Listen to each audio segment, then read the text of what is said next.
Hello, this is our presentation on improving well-being through sleep hygiene. This is done by Shelby, Ashlyn, Miranda, Myrna, and Lena. For our introduction, we did see research that showed that college students report declining mood, academic focus, and energy due to poor sleep. Research shows that a structured sleep routine improves cognitive functioning, emotional regulation, and daily performance. Our intervention is a 1 week sleep hygiene program that reduces screen time, that adds calming nighttime activities, and maintains a consistent bedtime.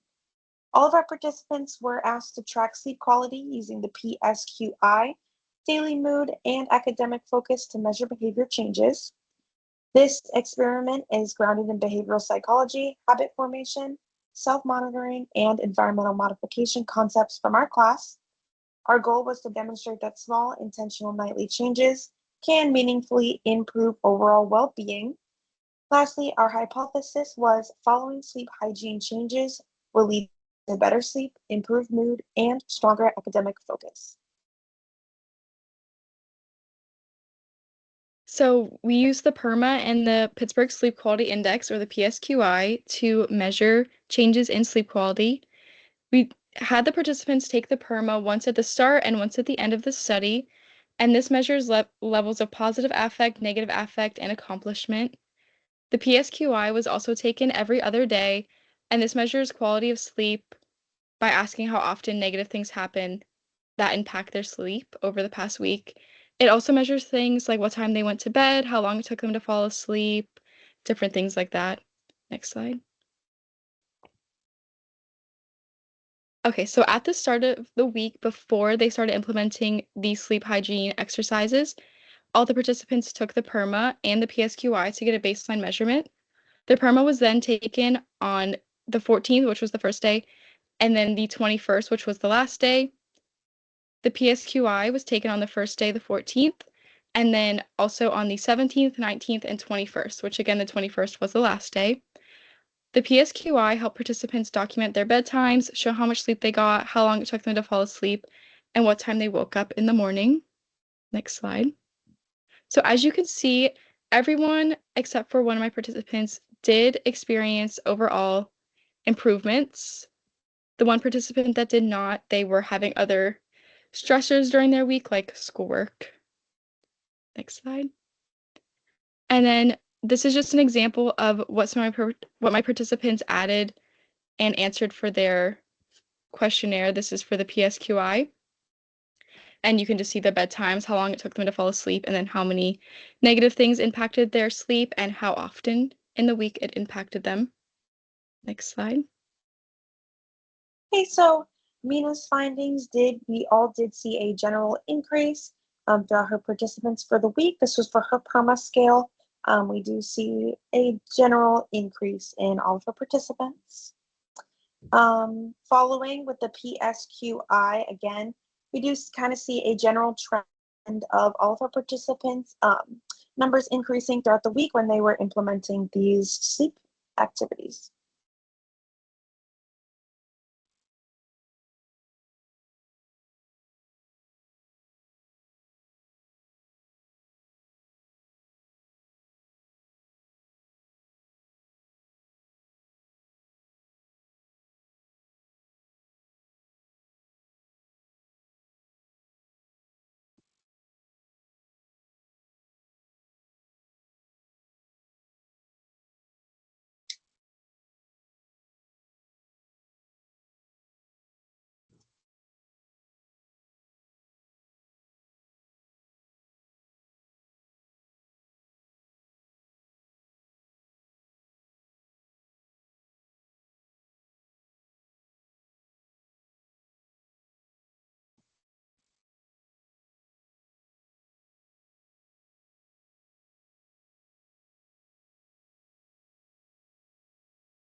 And here's just another look at Myrna's PSQI findings.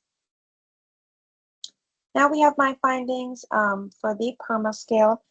Again, like Shelby and Myrna's findings, we did also generally see an increase for my participants. Participant 1 and participant 2 did have happy scores stay the same.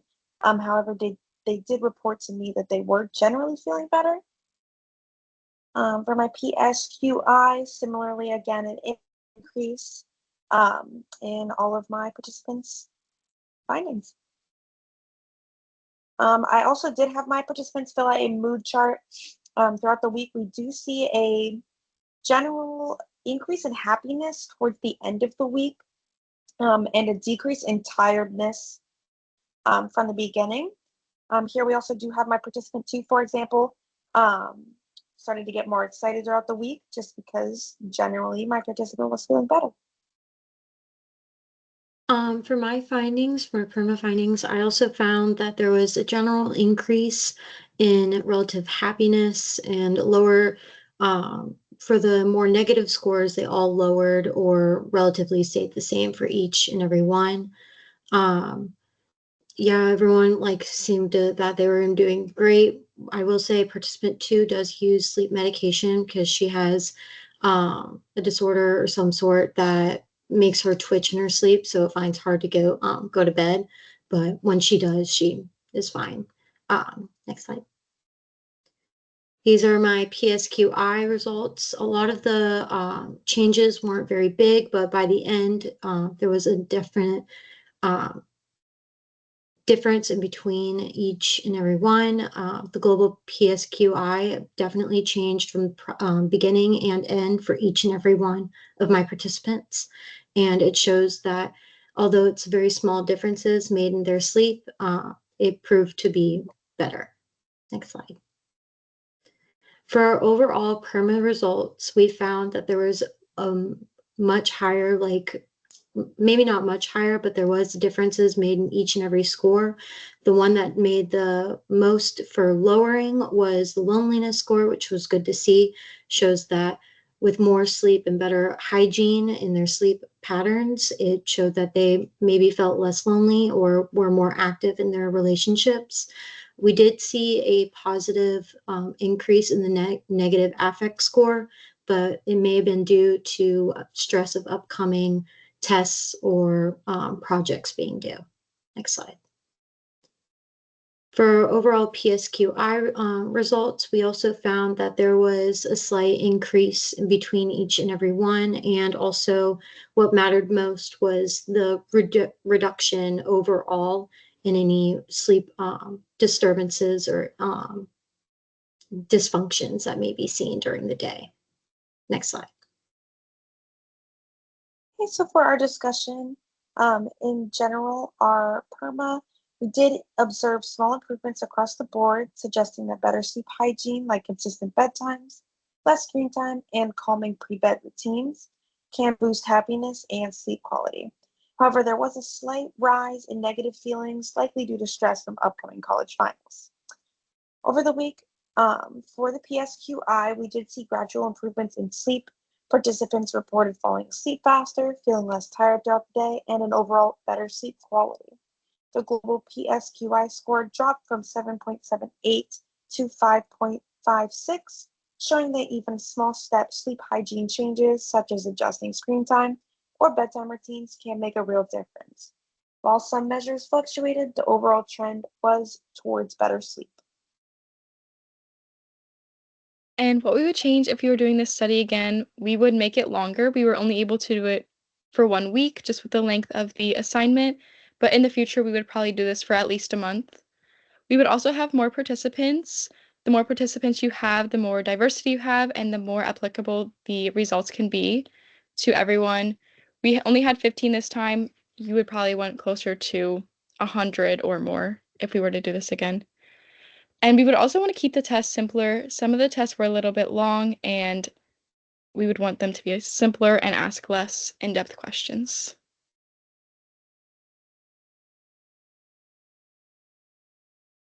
These are all of our references from the study and all of our research that we did. And thank you guys so much for listening.